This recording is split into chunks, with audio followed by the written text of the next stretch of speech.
Hey, hey, hey, party people. It's Brandi and Cesley, and we're back with Blooming Through Faith, the podcast that helps you grow and bloom in your mindset, lifestyle, health, and wealth. We want you to know that you are capable, beautiful, and worthy. Okay, today we're going to talk about breaking the chains of self-sabotage and empower you to step into your fullest potential. Today, Cecily and I are on a mission to guide you through obstacles that are holding you back so you can thrive in every aspect of your life. Let's embark on this journey of self-discovery and growth together. We are so excited. All right, so what we're going to cover first is awareness, right? So we have to make sure we are aware of what is causing us to self-sabotage, right? That's the first step. So behaviors like procrastination, negative self-talk, perfectionism. That's the hardest word for me to say, guys. I can't say it. So Cecily, Perfectionism. there it is, perfectionism or avoiding tasks. Okay. And then the next thing we're going to cover is identifying triggers. Okay. So we're going to reflect on situations that lead to self sabotaging behavior. What you guys are going to want to do is take a journal out. So, like, if you're in the car and you're listening, great, but you might want to bookmark this episode and come back to it later where you can sit down and you can journal because we're going to actually be doing some, things together to help you guys. Okay. So that being said, I'm going to pass it to Cecily and she's going to cover the first topic. Yeah, you guys, listen, we self-sabotage. If you're listening to this episode and you're like, I don't do that, you self-sabotage. Okay. You might not know it, but you totally do. So the first thing that I want to really dive into when it comes to self-sabotaging and how you can stop yourself from doing that, whatever your goals are, whatever your dreams are, however you're sabotaging them, is you need to set boundaries. And we've talked about boundaries a lot in the past, but we really, really want to help you understand the importance of boundaries and why they're so necessary. And I'm going to talk about some practical steps to setting them. So listen, boundaries are essential. They're essential for self-respect and self-care. They protect your time, your energy, your emotional well-being. And I think where we get hung up here is so often we believe that when we set boundaries with the people that we love, like our friends or our family or our coworkers, that we're hurting them. Like, we really do believe this, that if we're setting boundaries with them, that we're not loving them as well. But I truly believe that if we are called to please God and not please man, then we shouldn't be so focused on people pleasing. Like, the inability to set boundaries is sabotaging you because you are people pleasing. And when we lose the boundaries, we need to have those boundaries that allow us time with ourselves. Like, it's really, really important. So boundaries also help you to maintain healthy and respectful relationships. If you don't have boundaries with people, then they're going to start to take advantage of you, even if it's unintentional. I've had the greatest of friends who have unintentionally, taken advantage of the fact that I want to do so much and give so much. And then it can really the enemy wants to come in there and cause a rift in that relationship. And so you have to start setting boundaries for yourself so that you can have the time to move forward towards what your dreams are and your goals are and where God wants you to go. All right. So here's some practical steps to setting boundaries for yourself, your friends, your family. One, you need to identify your limits, right? Like, if you don't know what your boundaries are, you can't set them. So you have to know what you can tolerate and know what makes you uncomfortable, know what makes you stressed out, know what is a no for you, right? All right.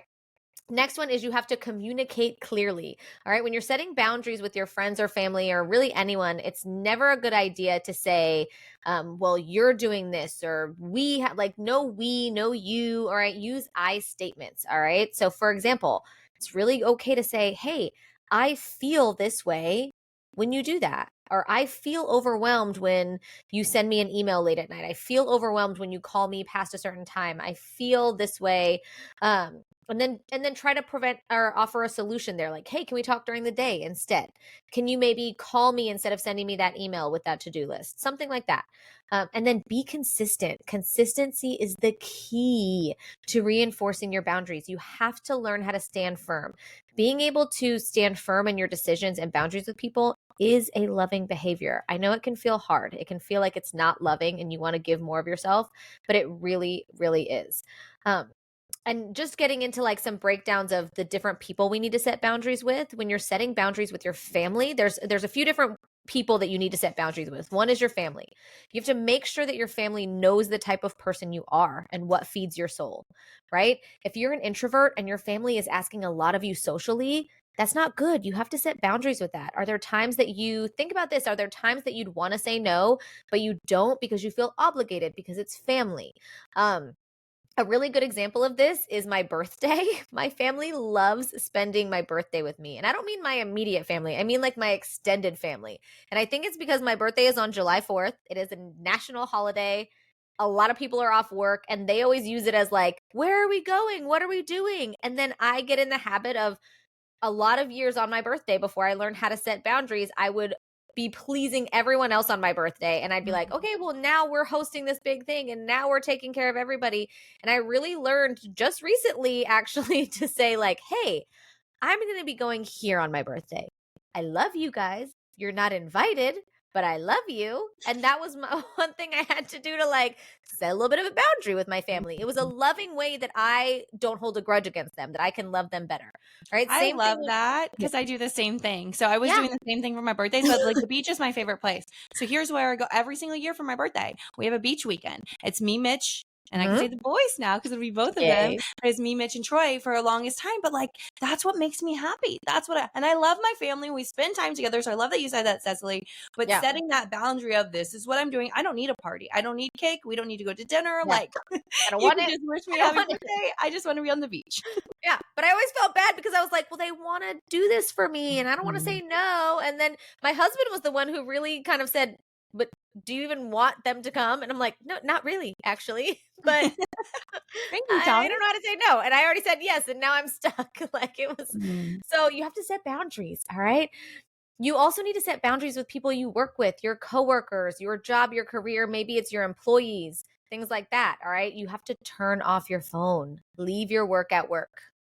Yeah, I actually want to talk about this one. Cecily's like, oh, yeah, she was the worst at this. I was the worst. I know this because I worked with her and she would call and text me very late at night and early in the morning. And I'm like, leave me alone. Well, I didn't say that because I love her. Well, that is actually a really good point on the opposite side of that. So I love hearing that, Cecily. But like, no, I did. As a leader, I always want to be there for my teammates, right? And so when I was a region director with a company, I would literally respond to my teammates at all hours of the night. I would, be up, like Cecily just said, at 5 a.m. and sending a message. And in my mind, I'm like, oh, well, they're sleeping. Who cares? But it would be frustrating for them to get something from their leader on a weekend or in the evening or whatever. But I was a people pleaser. I wanted them to know that I cared about them. I was going to be there for them. And so it was like, I didn't have that boundary. I was constantly replying. I was at Disney replying. And then finally I woke up and I was like, this is too much. I can't work 24/7. They've got to understand because it was my fault. It wasn't their fault. It was not my teammates' fault. It was my fault because I didn't set that boundary. I let them know that I was always available basically. And so they messaged me and expected, because I would reply so fast, expected me to, and then I would have animosity. That was my fault. So then when I said that, hey, listen, team, like I'm unplugged Monday, Wednesday evenings, I'm unplugged with my family, Sundays, I'm not working. And then it was like, okay, we're not going to message Brandi on these days. We're not going to ask these, or they knew that I wasn't going to reply until the next day. So setting boundaries at work, especially if you're in a mentorship or leadership position, is so crucial because that caused me to have a lot of depression and a lot of burnout. And again, I'm taking ownership. It wasn't anybody else's issue or problem but me. And when I decided to set boundaries, and now in my new career that I'm in, I have so much more peace of mind and I'm so much less stressed because I have those boundaries. Yeah. And what Brandi just said is so important. It was not just that she set the boundary, but she was consistent with the boundaries. It was, hey guys, I am not available from this time to this time. And the thing that she was saying is so accurate because it's, so often when we don't set those boundaries with people, if you don't set boundaries with people, but you work with people that do set boundaries, you can also get upset at that too. Like if you're really quick to reply and then they maybe aren't because they're like, hey, you texted me after this time, I'm not available. Then you kind of go, well, but I was helping you. So I guess you don't really like appreciate the help, or you may not think that, but you'll start to think that's how you're self-sabotaging yourself because you're thinking that you have to be all these things that are not expected of you. But then you put this expectation on yourself and then that's what it becomes. It's very self-imposed. So stop doing it. If you're listening and you do that, stop it. That is another thing that I actually learned from Brandi is I will be very upfront and specific about the time that I'm available and the time that I am not available. And if someone messages me when I'm not available, I'll even respond and say like, hey, I will absolutely get to that on Monday for you. And it's okay to say that. And the last thing is you really need to set boundaries with yourself because you owe yourself the commitment of time alone in prayer with God, with yourself. When you overbook yourself, when you fail to set boundaries with others, you're sabotaging your ability to even see your own goals. You can't move forward in them because you're so focused on doing these things for other people that you have no business doing in the first place. Yeah, that's so good. So good. Here at Blooming Through Faith, we love setting and We love sticking to our boundaries. And we'll talk about it over and over and over again. All right. Number 2, stop limiting yourself. Stop limiting yourself. We truly are capable of achieving any goal that we put our mind to as long as we write down how to and we stay consistent at getting there. Okay. So stop limiting yourself. A plant will only grow as large as the pot that it's in. So we set this imaginary boundary in our lives, right? And we make these excuses of what we can and can't do. And sometimes it's because of how people have treated us or what people say we can and can't do. And we listen to those haters and we listen to that negativity and then we start believing it, right? So at some point in our lives, we were told we couldn't do something and then we kept carrying that limited belief with us throughout our entire lives. And here's an example that I would love to use. And I've heard it in podcasts and a book before, right? So it talks about like baby elephants. And of course, I probably won't be saying it correct, but whatever. You guys will get the point. So it talks about baby elephants. And when baby elephants are born or whatever, they're tied around a tree and then they realize they can't go anywhere. They can't go anywhere. And then they grow and they still have that rope tied around their tree. And these elephants are tons. They're huge. They're capable. All they'd have to do is just try. But because they couldn't when they were younger, they're thinking that they can't. And for the rest of their lives, they have this limiting belief, although they're capable. That's the same thing. So we've got to realize whatever people have said when we've grown up, whatever we have gone through, stop those limiting beliefs, believe in yourself and challenge them. Okay. So first off, let's identify what those limiting beliefs are. So this is where if you have a journal, take some time. All right. Write down the beliefs that limit you. These might include thoughts like I'm not good enough, or I don't deserve success, or I can't do it that way. They do it that way, but not me. Or people will think I'm ridiculous. People are going to judge me. And we talk about that all the time when we talk about like what we post and how we show up for ourselves. Because here's the deal, babe, people are going to judge you. No matter what you do, you're going to be judged. So you might as well follow your dreams. You might as well do what makes you happy. I will tell you for me personally, so you guys have heard some of my traumas and some things that I've gone through in my life, but there are so many times because I didn't graduate college. Okay. When I was 18, I got certified as a trainer. I was working a full-time job. I was going to school at night. So I got my AA, but I didn't graduate with my 4 years. And I didn't even finish broadcasting school. So there are things that I started that I couldn't finish. And here's why. I had to put myself through school. I had to pay for my own school and I couldn't. It got to the point where I just couldn't. And so I dropped out. And so there are so many times because I surround myself with powerful mentors. I surround myself with awesome people that are intelligent and help me grow. And there would be so many times in my life, I'm like, oh, well, they graduated from here. Or they were like, one of my best friends, Jess, she was a professional freaking like a ice skater. My other best friend, Emily, was like, played tennis in college. Like, Cesley has a perfect IQ. So like, I surround myself with these incredibly beautiful, intelligent women. And there were so many times in my life where I'm like, why am I even at this position? How have I even gotten here? I don't deserve it. I don't deserve it. Or I would not be myself. I would not show my tattoo that says, sorry, it says fuck it, because I was so worried about what people would think. But like, I've come to realize in my life and where I am now that I am so badass, that God created me for a purpose and a reason. And it doesn't matter if I have a degree and it doesn't matter what I've gone through in my life and the traumas that I've gone through. I am not less than. I am capable of anything. Here Cecily and I are. We're on a podcast. We are impacting lives. And so I want you to take a second and the things that you are thinking about that make you less than or you feel like are limiting. It's bullshit. It's the devil. Babe, you are so powerful. You are so beautiful. You are so uniquely made. So figure out where you want to go in life and stop telling yourself that you can't, okay? Reframe negative thoughts. Transform those negative thoughts into positive affirmations. We talk about that all the time because most of our thoughts are negative. I don't know what the percentage is. I heard it in a podcast A lot. too.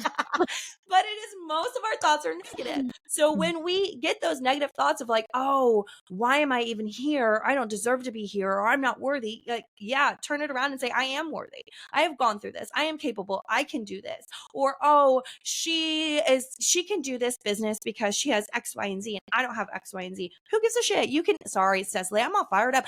Who cares? You can totally do that. Just reframe your thought process. All right. So turn those negative thoughts into positive thoughts. Okay. Collect evidence against your limiting beliefs. Okay. So write down past successes and strengths that contradict the negative thoughts. This is big because when you realize the things that you have accomplished, because we're all so hard on ourselves, we're like, oh, we didn't do this, we're, X, Y, and Z. We've talked about that before. But if you actually take some time to write down the things that you have accomplished in life, the things that you have done, you're going to sit there and you'll be like, oh, wait, I am okay. I do have this. I do have that. I've accomplished that certification. I accomplished that work, whatever it is, going up the ladder, whatever it is. I'm a badass mom. I got my kids to sleep last night and I did X, Y, and Z today. Anyway, I could go on and on, but write down those things that contradict those negative thoughts and pray against those limiting beliefs. We have faith. Our faith is strong here and blooming through faith. So we do speak of God a lot. And I just know that my life has transformed the closer I get to him. I pray every single day. And life is hard. So just basically saying, Lord, please get me through X, Y, and Z. Please help me not have these negative thoughts anymore, God. I need you to help me have positive thoughts. I need you to pour into me and help me realize that I am capable of X, Y, and Z. Okay, I gotta stop talking. Ooh, I'm so fired up. If you guys are watching, my neck is like red. She's sweating. I'm like, she's like, man. Is there anything you'd like to add on that before you go? No, that was great. I'm like, I need to take a second. I would applause if I knew what it would sound like in the mic, but I'm afraid it'll blow someone's eardrum. Brandi said it. I mean, she said it. And the thing is, the devil is a liar. He's a liar and he likes to make you think that you are limited. But let me tell you something, because we are on the topic of faith, like you have a big God who has created you for such a purpose and has created your personality and your being just the way that you are supposed to be. So when we sit there and we think these limiting beliefs, it's because something great is out there for you. And just like God has an assignment for your life, the enemy has one too. And his whole assignment is to stop you from doing the thing that God created you for. And so when you get out there and you're like, you know what, I have this passion for, like for us, it is sharing things like this with other women. And when I think about how long we delayed doing it, because of like like Brandi's face, the literal limiting belief of like, we don't actually know what we're doing. We don't actually, how do you even set it up? How do you do this? How do you do that? Guess what? All we had to do was like get on the Google machine. It wasn't as hard. Like we really made it feel like it was like this giant thing that we could not do. And then finally we were like, what are we even talking about? Like, this is crazy. We can do this. And the second that we started to move forward, it was so natural because I know that it was something that God was pushing us to. It was something that we had a passion for, but we sure as heck had all of these limiting beliefs in our head, making us think that we couldn't do this. And it is the biggest thing that will sabotage your success. I promise you, there is not a woman listening to this podcast or a man or a child or, well, we're cussing a lot today, so I hope not a child, but, we'll put a disclaimer. But there is not a person alive who's listening to this podcast that has not thought a limiting belief about themselves. Like if you say that you only ever think positively, you're lying. And that's another thing we should talk about, but it's insane. Our limiting beliefs they're just that. They're beliefs that at some point, someone in our life made us feel like we couldn't do it. Maybe it was a bully. Maybe it was another girl in high school, probably was. Oh, you can't do that. Maybe it was your parents. Like, that's a hard one to swallow. Your parents are supposed to be forming you into who you are. And this is something I do with my kids all the time. Anytime my son, I have a son who is particularly hard on himself. And anytime he starts to say something, well, I'm not very good at that, I can't really do that, we evidence collect, just like Brandi said. I'll immediately say, show me a time you tried to do that and you couldn't do it. Like, what are you talking about? Show me a time that you tried to do something and you didn't succeed in it. Like, it's never happened. It's just a random thought that we have in our head that we can't get rid of. So I'm here for it. Listen, Love it. I don't even know what our next one is. Know what you want. Okay. You are let's bring it down a little. You are self-sabotaging by not knowing what you want. Straight up. Like, you wonder why you're self-sabotaging your goals. Like, do you know what they are? All right, let's just talk about it. Like, we are flooded, our brains are flooded with so much information every day. There are so many people online trying to sell us a dream. There are so many people on TV trying to sell us their life. Like, do you even know what it is that you want? Until you figure that out, you're going to sabotage every goal that you have. So, for example, like, I'm going to use affiliate marketing, social retail, social selling as the example because it's very popular right now. It's a great, convenient way to make extra income. I see so many women online that, listen, it's their bag. I get it. But I see the women all the time that are like, I retired my husband. I made $1 million this year. And their goal in doing that, like, if that's what happened for them, awesome. But the intention behind that is usually to try and sell you on it. And it's not super genuine. And I think that a lot of times we get wrapped up in like, well, that's my goal, right? If that's their goal, that should be my goal. And then that doesn't happen for us in the first 6 months or a year that we start doing something. And then we quit because we're like, well, that didn't happen for me. Well, was that your goal? Like, Right. for me, I love social retail. I'm on my phone 24/7. I'm on the internet all the time. We do everything on the internet. Okay. I buy everything on the internet, even my groceries. I have a grocery store, but I order them online and then I go pick them up. Like, I don't even go to the grocery store and buy groceries. We do everything online. So it makes sense to sell things online. Of course it does. But I don't think I ever got into social selling thinking, I am going to make $17 million doing this. This is my goal. And if I don't do it in a year, that's it. Like, for me, it was, I have kids that are in a lot of activities. I want this to pay for my kids' activities. And if that's my goal and that happens for me, incredible. That's awesome. That's a great reason to start. So you have to be thinking about what it is that you want and being very clear about that goal. Reflect on your passions. Consider what activities either make you lose track of time or bring you joy. Like, what do you love to do? What could you do for hours? All right. Take an assessment of your values. Identify what your core values are and align your goals with those values. Like, again, the whole retiring my husband thing. Like, my husband loves his job. He's going to be there till he's 65 years old. That's it. He's going to retire from there. He's been working there since he was in college. He loves it. My goal is never going to be to retire my husband, who is very much a homebody. Like, if I'm like, I'm going to retire you and we're going to go travel the world, he's like, have fun. Bye. Like, he doesn't want to leave the house. He loves being at home. That's not so for me, that wouldn't be my goal. I have to identify what are my core values. My core values is that I want to be home with my kids.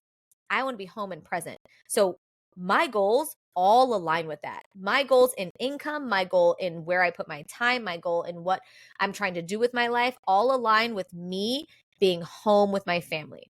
So create a vision board for yourself. This is one of those action items that we were talking about. Write this down if there's somewhere you can write it down. When it comes to knowing what you want, try to sit down this week and create a vision board. Maybe it's even just a piece of paper that helps you visualize what it is your personal goals are, your family goals are, your dreams are. That's going to serve as a daily reminder of what you're working towards. I love that. All right, guys, we're rocking and rolling. We're going to go to the next one, which is develop self-compassion. And when I say this, I want you to develop self-compassion and give yourself grace, but I don't want you to go into a victim mindset with any of this, right?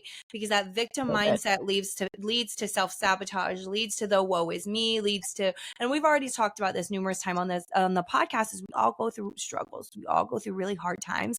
And it's okay to cry and it's okay to have those days, but you have to get back up. You can't continue to self-sabotage and think that you're going to move forward in life and achieve your goals. But you do need to give yourself some self-compassion and grace, which I am so hard on myself with that. I am saying this as a reminder to myself because I'm like, oh no, I need to be doing more. I need to be X, Y, and Z.